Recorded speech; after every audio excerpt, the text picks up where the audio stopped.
किसान भाइयों नमस्कार। मैं डॉक्टर एस.के. पाठक आप सभी का इस मिठास कार्यक्रम में स्वागत करता हूं। साथियों, आज हम हैं भारतीय गन्ना अनुसंधान संस्थान लखनऊ में और हमारे साथ हैं भारतीय गन्ना अनुसंधान संस्थान लखनऊ के क्रॉप इम्प्रूवमेंट डिपार्टमेंट के विभागाध्यक्ष आदरणीय डॉक्टर संजीव कुमार जी। आप सभी लोग इस चेहरे से परिचित होंगे और एक तरह से कहा जाए तो गन्ने की कई किस्में आपके द्वारा विकसित की गए हैं, जिसमें से एक कोलक 14201 भी है। तो आज हम विशेष रूप से बात करेंगे कोलक 14201 पे और अन्य किस्मों पे भी बात करेंगे, लेकिन विशेष रूप से कोलक 14201 के बारे में बात करेंगे। बहुत अच्छी किस्म है, अगेती किस्म है और बहुत अच्छे कई किसानों के प्लाट पे, बहुत से किसानों के प्लाट पे अच्छी पैदावार दे भी रही है। कुछ किसान कुछ प्रमुख बातों का ध्यान नहीं देते हैं, जिससे उनके पैदावार पे फर्क पड़ता है। तो उसी पे हम डॉक्टर साहब से आज चर्चा करेंगे कि सर कोलक 14201 से अगर अच्छी पैदावार हमें लेनी है तो किन किन बातों का हमें विशेष रूप से ध्यान देना होगा। सबसे पहले आपका धन्यवाद और किसान भाइयों आपको नमस्कार। कोलक 14201 एक अगेती किस्म है और जो कि 2020 में उत्तर प्रदेश गवर्नमेंट द्वारा स्वीकृत किया गया था उत्तर प्रदेश में कल्टीवेशन के लिए जी। और उसके बाद ये 2023 में हमारा CBRC सिस्टम से रिलीज हुई जी और अभी 2024 में हाल ही में ये बिहार राज्य के लिए भी स्वीकृत हो गई है। तो इसकी अब चूँकि बसंतकालीन बुआई का समय आ रहा है, तो अगर किसान भाई थोड़ा सा इसमें कुछ बातों का ध्यान रखेंगे तो बड़ा इससे अच्छी उपज प्राप्त कर सकते हैं।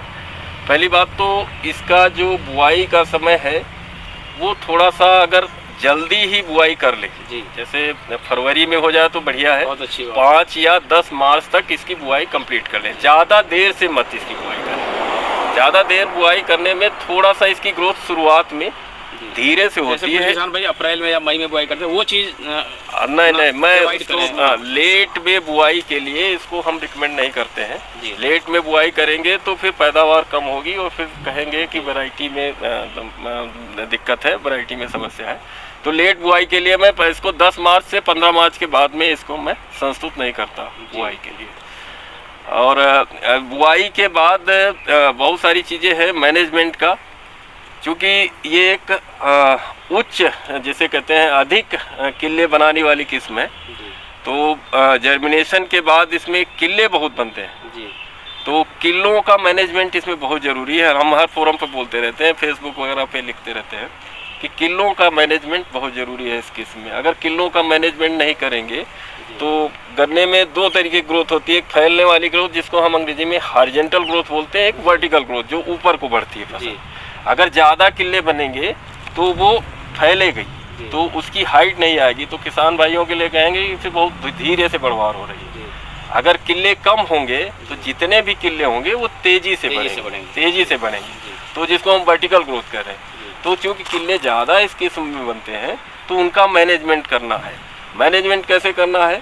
आप किलों पे अगर आप से जो अर्थिंग अब मिट्टी चढ़ाने का काम करते हैं वो अगर सही समय पे कर लें, ये मई का महीना है, अगर टिलर ज़्यादा पता चल जाता है देखने से कि टिलर बहुत ज़्यादा हो रहा है, एक पौधे में 6-7 किले अगर आ गए हैं तो पर्याप्त है। उसको बहुत ज़्यादा नहीं बनते, 12, 14, 15, 16 किले अगर आ रहे हैं तो उसको कम करने की ज़रूरत है। तो मिट्टी चढ़ा दें। मिट्टी चढ़ाने से किले जो है, जो ज़्यादा किले जो बाद में किले बनते हैं वो ख़त्म हो जाते हैं, कम हो जाते हैं और नए किले भी नहीं बनते। और जब एक बार जितने किले पहले बने थे वो अगर बढ़ना शुरू कर गए तो फिर वो अपनी बढ़वार पकड़ लेते हैं। तो किलों का मैनेजमेंट बहुत ज़रूरी है। इवन हम तो ये भी रिकमेंड करते हैं कि भाई अगर बहुत ज़्यादा किले हो रहे हैं, अर्थिंग अप के बाद भी नहीं है, तो आप उसमें कुछ किले काट भी सकते हैं। क्योंकि इसमें दो चीज़ें हैं।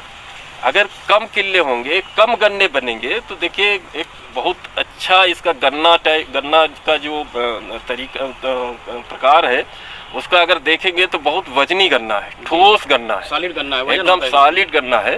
तो उसकी बढ़वार अगर थोड़ा सा कम किले होंगे, कम गन्ने बनेंगे तो उसकी मोटाई बढ़ जाएगी। और जब मोटा गन्ना होगा, ठोस गन्ना होगा तो उसका वजन बढ़ेगा। और जब किले कम होंगे तो उसकी हाइट भी बढ़ेगी। ठीक है। तो अगर हाइट और मोटाई, गन्ने की लंबाई और मोटाई दोनों बढ़ती हैं तो आपका टोटल जो गन्ने का वजन है, सिंगल केन वेट जिसको बोलते हैं, एक गन्ने का वजन वो बढ़ेगा। और अगर उसका कैलकुलेशन करेंगे तो 5-6 गन्ने भी अगर आप एक पौधे में बन जा रहे हैं जिनका वजन 1 किलो या 1.25 किलो तक है, तो ये मान के चलिए 30,000, 32,000, 35,000 तक एक हेक्टेयर में पौधे होते हैं। तो 35 के हिसाब से 1 किलो का गन्ने का है अगर, तो 35,000 पौधों से कैलकुलेट करें तो लगभग आपका 150, 160 के आसपास पहुंचेंगे, सब 175 तक पहुंचेंगे। और उनको अगर वजन में कन्वर्ट करेंगे तो आपकी ईल्ड लगभग 1500 कुंटल के आसपास आराम से जाएगी। तो बहुत ज़्यादा टिलरिंग के पीछे मत भागिए। गन्ना कम हो, लंबे हो, वजनी हो, मोटे गन्ने पे बने तो उससे आपकी पैदावार बढ़ेगी। तो ये तो किले मैनेजमेंट करने से आपका इतना हो सकता है। अब दूसरी चीज़ आती है कि जब बुआई करते हैं तो थोड़ा सा जो आजकल वाइड रो स्पेसिंग की बात करते हैं, 4 फीट पे या 4.5 फीट पे और 2 फीट पे या 2.25 फीट पे जैसे अभी कर सकते हैं। तो अगर उस पे करते हैं तो उस पे आपको स्पेस मिलता है। उसके 2 फायदे हैं। आपके पास अगर छोटा ट्रैक्टर है तो आपको इंटरकल्चर से कर सकते हैं, आसानी से कर सकते हैं, रोटावेटर आसानी से चला सकते हैं। और जो पेड़ के बीच का रास्ता है उस पर एक बार वीड मैनेजमेंट हो जाएगा तो आसानी से उस पर ये घास और खरपतवार का मैनेजमेंट कर सकते हैं। दूसरी चीज़ आती है इसका अर्थिंग अप। छोटे ट्रैक्टर के लिए बहुत सारी मशीनें अर्थिंग अप के लिए भी बनी है। एक डिस्क टाइप है, एक रिजर टाइप का है। तो उसको अगर मैनुअल अर्थिंग अप नहीं करा रहे हैं, और वो भी खासकर जब आपका थोड़ा सा गन्ना बड़ा हो जाता है, तो उसमें ट्रैक्टर से आराम से दोबारा भी मिट्टी चढ़ा सकते हैं। तो आपका वीड मैनेजमेंट भी हो गया, अर्थिंग अप भी हो गई। तो आप अपने ट्रैक्टर के हिसाब से 4 फीट 4.5 फीट पे आप उसकी प्लांटिंग कर सकते हैं। और जिससे आपका स्पेस मिलेगा तो गन्ने की मोटाई अच्छी होगी और हाइट अच्छी आएगी, तो सिंगल केन वेट बढ़ेगा, अल्टीमेटली आपकी पैदावार बढ़ेगी। दूसरा इसका जो आता है, एक आध और प्रॉब्लम आती है वीड मैनेजमेंट का। जैसे मैंने बताया कि शुरुआती दौर में, जब टिलरिंग होती है उस समय गन्ने इसके 14-201 की बढ़वार थोड़ी सी स्लो होती है, तो उस समय खरपतवार बहुत ज़्यादा आते हैं। तो उस समय खरपतवार मैनेजमेंट करने की ज़रूरी है। और खरपतवार मैनेजमेंट करना उसका केमिकल से कर सकते हैं, निराई गुड़ाई करके कर सकते हैं। खेत साफ रखें जिससे क्रॉप और बीड का जो कंपटीशन है वो कम हो, जिससे बढ़वार हो सके। और कुछ लास्ट ईयर मैंने कई किसानों को देखा कि वो जैसे ही बारिश होती है और उसमें घास खड़े हुए, बारिश हुई, पानी भर गया खेत में, उसके बाद उसमें यूरिया डाल दिए, तो जो राटिंग की प्रॉब्लम आती है इनिशियल फर्स्ट वीक ऑफ जुलाई में, बहुत सारी जगह शिकायत आई इस बार कि गन्ने में सूख रहा है, तो वो कुछ एग्रोनॉमिक मिसमैनेजमेंट की तरीके से करते हैं, तो उस वजह से होता है। अच्छा, दूसरा 1 साल से और 2 साल से मैं देख रहा हूँ लोगों को शिकायत है इस दिसंबर के महीने में कि गन्ना पीला हो जा रहा है, पत्तियाँ पीली पड़ जा रही है। उसका भी रीज़न है कि जब उसको मैंने पिछले इस साल भी गया था, मैं लास्ट ईयर भी गया था एक शुगर मिल में एरिया में, तो उसका जो रीज़न पाया गया उसमें टॉप बोरर का जो आखिरी ब्रूड जो दिसंबर में आता है, जो आपको अगोला अगर निकालेंगे तो आखिरी पत्ती जो होती है, जो एकदम ग्रोइंग, जो अंदर जो लपटी हुई पत्ती होती है, जो एकदम नई निकल रही होती है, वो सूख रही होती है। तो उसको जब काट के देखा गया तो पता चला उसके अंदर कीड़ा बैठा हुआ है, बोरर बैठा हुआ है, जो उसका लार्वा है वो बैठा हुआ है। और वो नुकसान उस स्टेज पे बहुत ज़्यादा नहीं करता क्योंकि क्रॉप मैच्योर हो चुकी है आपकी, तो वो पत्ती सूखने लगती है बीच की, उसके बाद उसके नीचे की जो अगोले की हरी पत्ती हैं उनमें पीलापन आने लगता है, जिस वजह से आपकी फसल लगता है कोई बीमारी आ गई, कुछ पीलापन आ गया।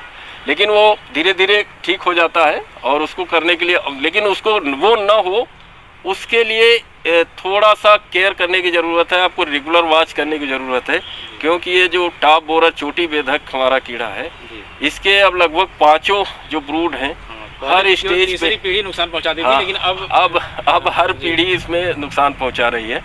तो उससे बचने के लिए सबसे पहले तो आपको ये जानना जरूरी है कि जो हम केमिकल कोराजेन यूज करते हैं या उसका जो प्रयोग करते हैं उसको किस स्टेज पे करें। लोग अक्सर अर्ली में ही जो ये आता है उसमें खासकर ऑटम प्लांटेड क्रॉप में जो मार्च में आता है उसी प्रयोग कर देते हैं, उसी मार्च में ही प्रयोग कर देते हैं। तो उसको और करने के बाद किसान भाई जानते हैं कि एक बार कोराजिन लगा दिया उसके बाद पूरे साल भर की फसल। ऐसा नहीं होता है, कोराजिन का भी अपना 3 महीने का समय है, उसके बाद फिर दूसरे ब्रूड आते हैं। तो अगर मार्च वाले कंडीशन में पिकिंग करवा लें, लीफ ऐसे मैनेज करा लें, लीफ से उसका कटवा दें, सूट कटवा दें, तो वो वाला ब्रूड कंप्लीट हो जाएगा, ठीक हो जाएगा। लेकिन अगर आप थर्ड ब्रूड को बचाना बहुत जरूरी है, क्योंकि सबसे ज़्यादा अभी भी वही डैमेज करता है। तो आप मेरा एक ही पर्पज है कि कोराजिन को सही समय पे लगाएं। मई फर्स्ट वीक में बेहतर माना जाता है, मई फर्स्ट वीक में बेहतर माना जाता है, और उसको उसी समय लगाएं जिससे वो आखिर बाद के जो ब्रूड आते हैं उसको भी कंट्रोल कर सके, जिससे ये जो लास्ट में जो आखिरी नवंबर दिसंबर में आपका जो फसल में पीलापन या जो इन्फेस्टेशन होता है उससे बचा जा सके। देखिए, कई महत्वपूर्ण बातें डॉक्टर साहब ने बताई। समय से बुआई, कई बार किसान भाई 14-201 की बुआई जाकर के अप्रैल मई में करते हैं।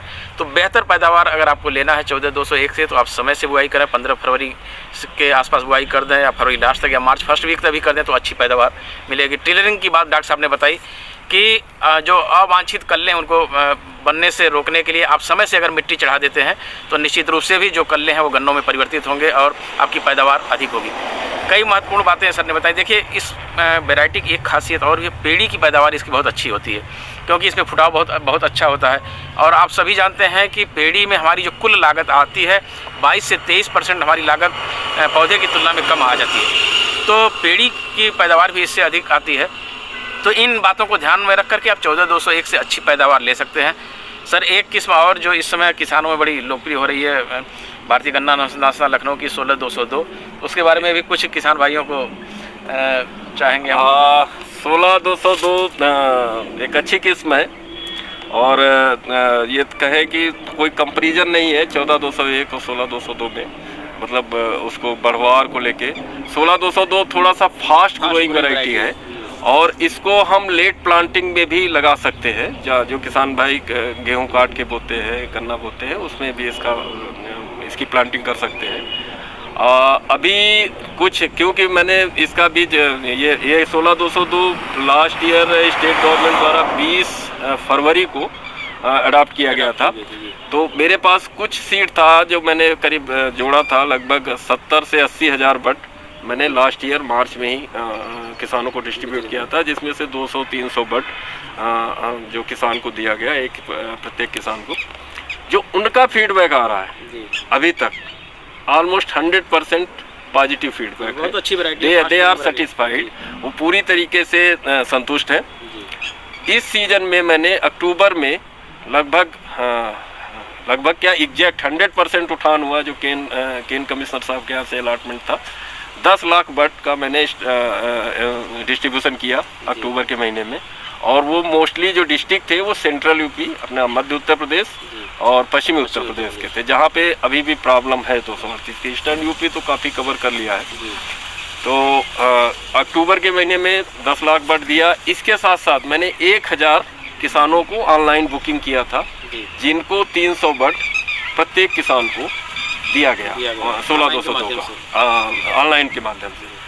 और वही ऑनलाइन प्रक्रिया इसी फरवरी में भी मैंने अभी शुरू होगी, जिसका 1 फरवरी से मैंने किसान भाइयों को बोल रखा है, उसकी सूचना भी हो जाएगी वेबसाइट पे। 1 फरवरी से ऑनलाइन बुकिंग शुरू होगी। 16-202 का एक बैग यानी 300 बट के लिए किसान भाई उसको ऑनलाइन बुक करा सकते हैं। जो अक्टूबर में वो उसका जो तरीका था, जो सिस्टम बना था, उसी सिस्टम से फरवरी मार्च में भी सीड डिस्ट्रीब्यूट किया जाएगा उसके थ्रू। और इसके अलावा 6 लाख बट जो उपलब्ध है अभी, वो मैंने केन कमिश्नर साहब के यहाँ अलॉटमेंट के लिए भेज दिया। वो अभी आएगा तो वो जहाँ भी अलॉट होगा, जिन शुगर मिल को, जिन गन्ना विकास परिषदों को, उनको वितरित किया जाएगा। देखिए, 16-202 के बारे में ही आपको जानकारी मिल गई कि जिस तरीके से अक्टूबर में ऑनलाइन वितरण की प्रक्रिया थी विभाग के माध्यम से प्लस ऑनलाइन माध्यम से, दोनों माध्यम से इस वर्ष फरवरी में भी यहाँ से वितरित किया जाएगा। जो किसान भाई ऑनलाइन लेना चाहते हैं ऑनलाइन बुकिंग कर सकते हैं, और जो विभाग के माध्यम से लेना चाहते हैं वो अपने संबंधित गन्ना विकास परिषद से संपर्क करके और बीज प्राप्त कर सकते हैं। सर बहुत बहुत धन्यवाद आज की इस अहम जानकारी के लिए। हमारे किसान भाइयों को बहुत बहुत आभार। सबसे पहले मैं आपका बहुत आभारी हूँ कि आप शाहजहाँपुर से चल के यहाँ भारतीय गन्ना अनुसंधान संस्थान है, आपका स्वागत है और आपको बहुत बहुत धन्यवाद कि इतने इम्पोर्टेंट टॉपिक पे आपने बात किया। Thank you. Thank you.